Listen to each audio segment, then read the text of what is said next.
Subscribe Muhammad Amjad Nadwi, Indian Islamic scholar. الشيطان الرجيم بسم الله الرحمن الرحيم ولما جاء عيسى بالبينات قال قد جئتكم بالحكمة وليبين لكم بعض الذي تختلفون فيه فاتقوا الله وأطيعون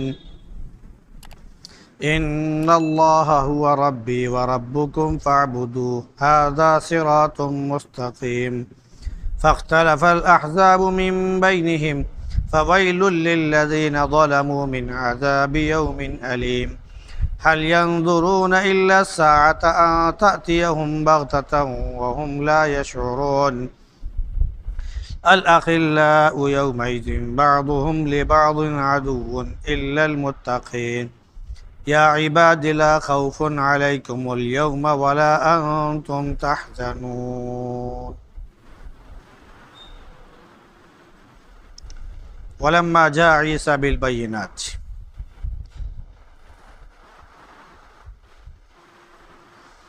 اور جب عیسیٰ نشانیاں لے کر آئے اور کہا کہ میں تمہارے پاس حکمت کی باتیں لے کر آیا ہوں اور میں تمہارے سامنے بعد وہ چیزیں بیان کروں گا جس سلسلے میں تم اختلاف کرتے ہو، تو اللہ سے ڈرو اور میری بات مان لو۔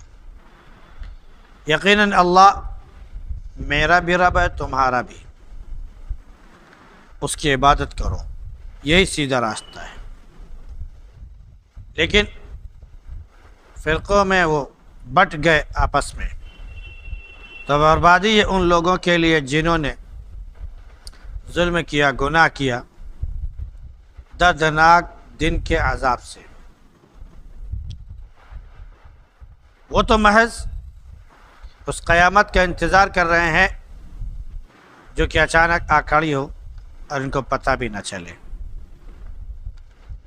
اس دن یہ سارے دوست آپس میں ایک دوسرے کے دشمن بن جائیں گے سوائے متقیوں کے۔ اے میرے بندو، تمہارے اوپر آج کوئی خوف نہیں ہے اور نہیں تم غمزدہ ہوگے۔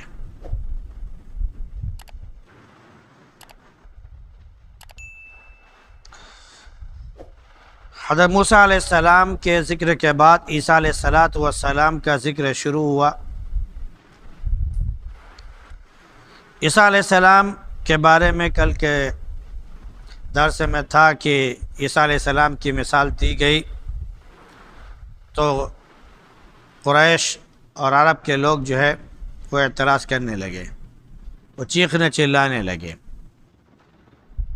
اور انہوں نے دلیل کے طور پر عیسیٰ علیہ السلام کی عبادت کو بھی پیش کیا کہ عیسیٰ علیہ السلام کی بھی عبادت کی جاتی ہے اور ہم اپنے معبودوں کی بھی عبادت کرتے ہیں، تو اب ہمارے معبود بہتر ہیں یا عیسیٰ وغیرہ وغیرہ۔ تو یہ سب باتیں انہوں نے صرف جھگڑے کے لیے کھینچی، تو اللہ نے بتا دیا کہ تم جھگڑالو ہی ہو۔ جہاں تک عیسیٰ علیہ السلام کا تعلق ہے تو محض ایک نیک بندے جن پر اللہ رب العزت نے انعام کیا اور بنی اسرائیل کے واسطے انہیں مبعوث کیا۔ اگر اللہ چاہتا تو انسانوں کی جگہ فرشتوں کو بھی بھیج دیتا اور زمین پر بسا دیتا، لیکن اللہ رب العزت نے جانشینی زمین پر انسانوں کو عطا کی ہے، نہ کہ فرشتوں کو۔ عیسیٰ علیہ السلام نبی بن کر آئے اور دنیا سے رخصت ہوئے، اور اللہ رب العزت نے زندہ اٹھایا انہیں۔ قیامت کے وقت پھر آئیں گے، جو اس بات کی دلیل ہے کہ قیامت اب بالکل قریب ہے، لہذا اس میں کوئی شک میں نہ پڑے اور بات مان لے، یہی صحیح بات ہے۔ شیطان دھوکے میں نہ رکھے، کیونکہ وہ کھلا ہوا دشمن ہے۔ اس پر ایک تھوڑا سا عرض کروں گا کہ جب اللہ رب العزت نے قرآن میں بھی ذکر کر دیا اور اللہ کے نبی صلی اللہ علیہ وسلم نے پیشن گوئی بھی کر دی کہ قیامت سے پہلے عیسیٰ علیہ السلام آئیں گے، تو اب جس کو دیکھو وہی عیسیٰ بننے کے لیے تیار ہے۔ علماء کرام نے اب تک جن لوگوں نے اپنے امام مہدی یا حضرت عیسیٰ علیہ السلام ہونے کا دعویٰ کیا ہے، ان کی تقریباً تفصیل 23 تک پہنچائی ہے کہ اب تک اللہ کے نبی صلی اللہ علیہ وسلم کے زمانے سے لے کر اب تک، یعنی 1450 سال میں 23 لوگوں نے جو بڑے بڑے علم بردار بننے کی کوشش کی کہ ہم نبی ہیں یا عیسیٰ ہیں یا امام مہدی ہیں، بڑے بڑے لوگوں کا شمار کیا تو 23 کی تعداد پہنچ گئی ہے۔ حالانکہ ایسے چٹ پٹ لیا جائے تو چٹ پٹ میں ایک بڑی مقدار، بڑی تعداد موجود ہے۔ اس موجودہ زمانے میں بھی کئی جگہ لوگوں نے اپنے عیسیٰ یا امام مہدی ہونے کا دعویٰ کیا، لیکن وہ کیا ہے کہ بس وہ بات اٹھی اور ختم ہو گئی۔ لیکن جن کے پیروکار بنے لوگ اور عیسیٰ سمجھ کر ان کی عبادت کی یا ان کے طریقے پر چلے، ان کی تعداد اتنی تک پہنچ گئی۔ اور اللہ کے نبی صلی اللہ علیہ وسلم نے ایک مرتبہ فرمایا بھی کہ میرے بعد 30 جھوٹے کذاب ہوں گے جو نبوت کا دعویٰ کریں گے۔ 30 جھوٹے کذاب بنیں گے بڑے بڑے جو نبوت کا دعویٰ کریں گے۔ تو جو عیسیٰ علیہ السلام کے آنے کا اعلان کرتا ہے کہ میں عیسیٰ ہوں، تو گویا کہ وہ اپنے آپ کو نبی بتانے کی کوشش کرتا ہے، تو ان کذاب میں سے اس کا شمار ہے۔ اللہ کے نبی صلی اللہ علیہ وسلم کے بعد کوئی نہیں آئے گا نبی بن کر۔ نبوت کا دروازہ بند ہو چکا ہے۔ جس نے نبوت کا دروازہ کھولنے کی کوشش کی وہ ایمان سے گیا۔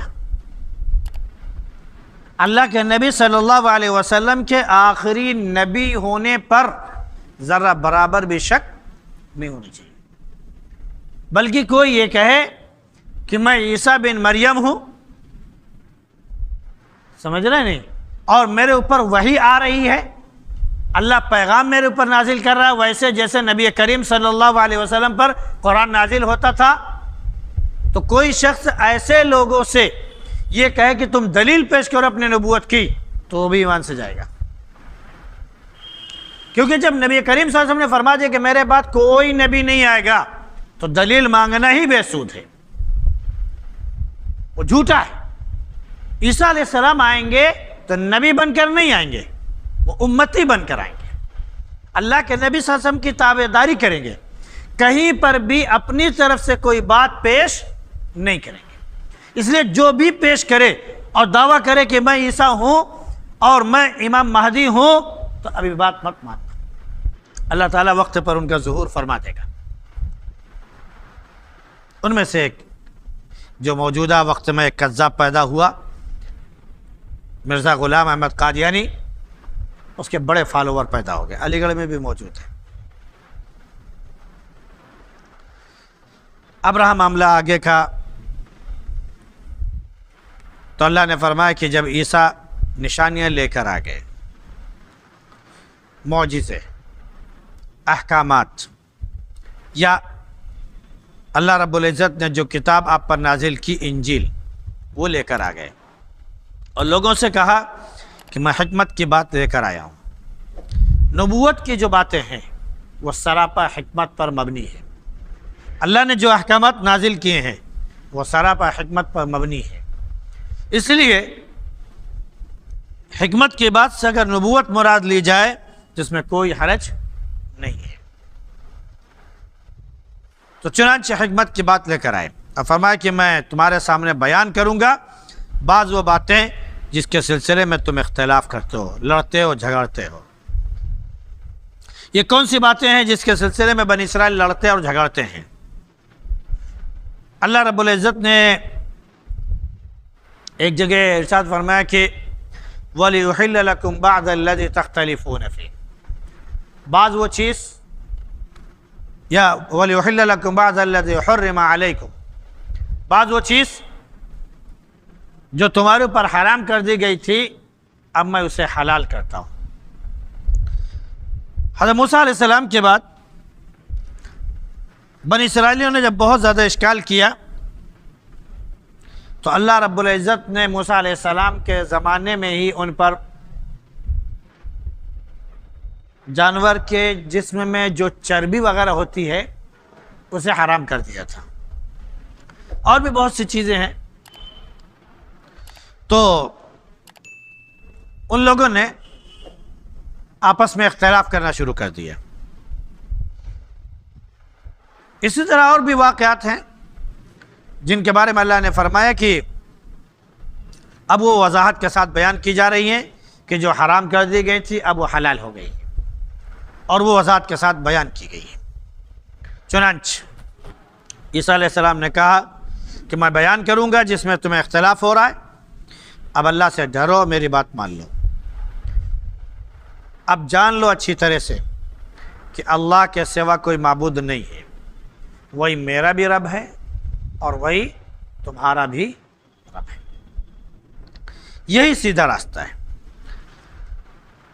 بنی اسرائیل نے موسیٰ علیہ السلام کو معبود مان لیا، حضرت عزیر علیہ السلام کو اللہ کا بیٹا مان لیا، حالانکہ اس کی کوئی دلیل اور اصل نہیں ہے۔ تو عیسیٰ علیہ السلام نے سیدھی توحید کی دعوت دی اور فرمایا کہ میرا بھی رب ہے اور تمہارا بھی رب ہے۔ لہذا عیسیٰ علیہ السلام کا یہ کہنا کہ میرا بھی رب ہے اور تمہارا بھی رب ہے، اب اگر بنی اسرائیل میں جو عیسیٰ علیہ السلام پر ایمان لانے والے تھے ان لوگوں نے بعد میں عیسیٰ علیہ السلام کو رب مان لیا، خدا مان لیا، خدا کا بیٹا مان لیا، تو انہوں نے حضرت عیسیٰ علیہ السلام کے قول کی مخالفت کی۔ عیسیٰ علیہ السلام نے جو دعوت پیش کی تھی اس کی انہوں نے مخالفت کی، جو شریعت لے کر آئے اس کی انہوں نے مخالفت کی۔ میں نے پہلے بھی عرض کیا کہ قیامت کے دن عیسائی جو ہے اعتراض کریں گے اور کہیں گے کہ عیسیٰ نے ہمیں جو ہے حکم دیا تھا کہ میری اور میری ماں کی عبادت کرو، تو اللہ رب العزت حضرت عیسیٰ علیہ السلام سے پوچھے گا انت قلت للناس اتخذونی وامی الہین من دون اللہ، کیا تم نے لوگوں سے کہا تھا کہ مجھے اور میری ماں ان دونوں کو معبود مان لو اللہ کو چھوڑ کر؟ تو عیسیٰ علیہ السلام کہیں گے نہیں، تیری ذات پاک ہے، سبحانک، ہم نے صرف وہ بات کہی ہے جو آپ نے ہم تک وحی نازل فرمائی، جو پیغام آپ نے میرے پاس بھیجا میں نے صرف وہی بات پہنچائی ہے، میں نے اپنے خدا ہونے کا دعویٰ کبھی نہیں کیا ہے۔ یہاں پر عیسیٰ علیہ السلام نے تو صاف لفظوں میں کہہ دیا کہ ان اللہ ہوا ربی وربکم فاعبدوا، اللہ ہی میرا رب ہے اور اللہ ہی تمہارا بھی رب ہے، اس کی عبادت کرو۔ ہاں یہ بات کہی ہے اتقوا اللہ واطیعون، اللہ سے ڈرو اور میری بات مانو۔ تو رکھی بات ہے کہ نبی کی اطاعت، نبی کی بات ماننا ہے، نبی کی اطاعت ہے اللہ کی عبادت ہے۔ کہ اللہ کے احکام جب ہم نبی کی اطاعت کریں گے تو اللہ کے احکامات کی اطاعت خود بخود ہو جائے گی۔ اگر ہم نبی کی عبادت شروع کر دیں گے تو غیر اللہ کی عبادت شروع کر دیں گے جو شرک ہے۔ لیکن کیا ہوا؟ عیسیٰ علیہ السلام کے بعد یہ عیسائی فرقوں میں بٹ گئے، ان میں 72 فرقے ہو گئے۔ اللہ کے نبی صلی اللہ علیہ وسلم نے ایک موقع پر فرمایا کہ بنی اسرائیل یعنی حضرت موسیٰ علیہ السلام کی شریعت کے جو ماننے والے تھے ان میں 71 فرقے ہوئے، عیسیٰ علیہ السلام کے جو ماننے والے تھے ان میں 72 فرقے ہوئے، اور میری امت میں 73 فرقے ہوں گے، اور صرف ایک فرقہ جنتی ہے، بقیہ سب دوزخی ہیں، بقیہ سب دوزخی ہیں۔ فرقوں سے مراد وہ فرقے ہوتے ہیں جو شریعت کے خلاف عمل شروع کر دیں اور اپنی طرف سے من چاہی چیزیں، من گھڑت باتیں شریعت میں داخل کرنا شروع کر دیں، وہ ایک فرقہ ہوتا ہے۔ قرآن اور حدیث میں جو چیزیں موجود ہیں اس پر عمل کرنے والے وہ الگ الگ فرقہ نہیں ہیں. جیسے مثال کے طور پر کہیں پر حدیث شریف میں آیا ہے کہ آمین آہستہ کہو، کہیں پر حدیث شریف میں آیا کہ آمین زور سے کہو. تو زور سے آمین کہنے والا یا آہستہ آمین کہنے والا یہ الگ الگ فرقے نہیں ہیں، دو باتیں ہیں، کسی نے اس پر عمل کر لیا، کسی نے اس پر عمل کر لیا. اسی طرح امام کے پیچھے سورہ فاتحہ پڑھی جائے یا نہ پڑھی جائے، صحابہ سے اس کی دلیلیں موجود ہیں کہ امام کے پیچھے پڑھا جائے یا نہ پڑھا جائے. کسی نے پڑھا کسی نے نہیں پڑھا تو اس کا مطلب نہیں ہے کہ دو فرقے الگ ہو گئے، نہیں، وہ ایک ہی فرقہ ہے. ایک ہی فرقے میں ایک نے اس پر عمل کر لیا اور ایک نے اس پر عمل کر لیا. یہ فرقہ نہیں ہوتا ہے. فرقہ کیا ہے؟ جو قرآن اور حدیث میں نہ ہو، جو نبی کی شریعت میں نہ ہو، اور اسے لا کر ہم اپنی طرف سے شامل کر دیں اور پھر اس کے اوپر لوگوں کو گمراہ کرنا شروع کر دیں، وہ فرقہ بن جاتا ہے. جیسے مثال کے طور پر مرزا غلام احمد قادیانی، اس نے اپنی نبوت کا اعلان کیا اور یہ کہا کہ اللہ کے نبی صلی اللہ علیہ وسلم خاتم الانبیاء تو ہیں، خاتم کے معنی انگوٹھی کے ہیں. یہ آپ انگوٹھی کا نگینہ ہے، بالکل صحیح ہے، لیکن آپ کے بعد نبی آتے رہیں گے. اس نے ایک نیا فرقہ بنا دیا، اپنے نبی ہونے کے بارے میں اس نے اعلان کر دیا. جو لوگ اس کو مانیں گے وہ فرقہ ایک نیا فرقہ ہو جائے گا. پھر اس نے کہا کہ میرے پر وحی نازل ہوئی، پھر اس نے اردو میں کتابیں لکھنا شروع کر دیں، پھر اس میں احکامات اس نے اپنے در سے بیان کرنا شروع کر دیے وغیرہ وغیرہ. تو وہ سارے احکامات جو اس کے ہوئے وہ سب کیا ہیں؟ وہ ایک فرقے کی شکل اختیار کر گئے. جیسے مثال کے طور پر حج کہاں ہوتا ہے؟ دنیا جانتی ہے. حج کہاں ہوتا ہے؟ حرم پاک، کعبے میں، مکے میں. کہ آپ میدان مینا میں رہیں گے، آپ عرفات جائیں گے، آپ مزدلفہ آئیں گے، ہے نا، مینا میں آئیں گے، پھر جمرات میں جا کر کنکریاں ماریں گے، اسی کا نام حج ہے. اس کے بعد جا کے طواف کریں گے، واجب ہے، وغیرہ وغیرہ. تو حج ایک جگہ ہے، وہ مکے میں ہے. اب کوئی کہے کہ جو شخص وہاں نہ جا سکتا ہو، وہ جو صرف خواجہ غریب نواز یا خواجہ معین الدین چشتی ان کے مزار پر چلا جائے، 7 مرتبے وہ جا کر آ جائے، تو اس کا ایک حج ہو گیا. اس نے ایک نیا فرقہ بنا دیا، نئی تعلیم دے دی. آج اگر دیکھا جائے صحیح معنوں میں تو پوری دنیا میں تقریباً 4 کعبے بنائے جا چکے ہیں. 4 کعبے بنائے جا چکے ہیں اور وہاں پر لوگ باقاعدہ طواف کرتے ہیں اور وغیرہ وغیرہ. سمجھ رہے نہیں؟ اصل یہ ہے، یہاں جو جائے گا عمرے کی نیت سے اس کا عمرہ ہوگا، حج کی نیت سے اس کا حج ہوگا. کسی اور جگہ جائے گا اور یہ سوچے کہ میں حاجی ہو گیا تو حاجی نہیں، وہ پاجی ہو جائے گا. سیدھی سی بات. تو اب اس طریقے سے جو دوسرے طریقے پر لے کے جانے والے ہوں گے، وہ اپنی بات منوانے والے ہوں گے، وہ ایک فرقے میں تقسیم ہو جائیں گے. تو وہ فرقے میں تقسیم ہو گئے. تو اللہ نے فرمایا کہ جو آخرت کا دن ہے، دردناک دن ہے، اس دن عذاب کی وجہ سے ان لوگوں کے لیے بربادی ہے جنہوں نے اپنے اوپر گناہ ظلم کیا. تو ان کا صرف انتظار ہے کس بات کا؟ کہ قیامت آ جائے اچانک اور ان کو پتہ بھی نہیں چلے گا. اس دن یہ جو آپس میں دوست ہیں نا، چاہے قریش کے ہوں یا کسی اور کے ہوں، جو برائی کی طرف دعوت دینے والے ہیں، آخرت کے دن یہ ایک دوسرے کے دشمن بن جائیں گے. ہاں، جو متقی ہیں، پرہیزگار ہیں، وہ ایک دوسرے کے دوست ہوں گے. اللہ ان لوگوں کے بارے میں فرمائے گا جو متقی ہیں کہ میرے بندو، آج تمہارے پر نہ کوئی خوف ہوگا اور نہ کوئی ڈر کی بات ہوگی اور نہ تم غمزدہ اور رنجیدہ ہوگے. آج تمہارے لیے سکون ہی سکون ہے، اللہ کی طرف سے تمہارے لیے امن ہی امن ہے، سلامتی ہی سلامتی ہے. اللہ رب العزت انہی متقیوں میں، انہی لوگوں میں ہم سب کو شامل فرماتے ہیں. سبحان اللہ بحمدہ، سبحانک اللہم وبحمدک، ونشہد ان لا الہ الا انت نستغفرک ونتوب الیک.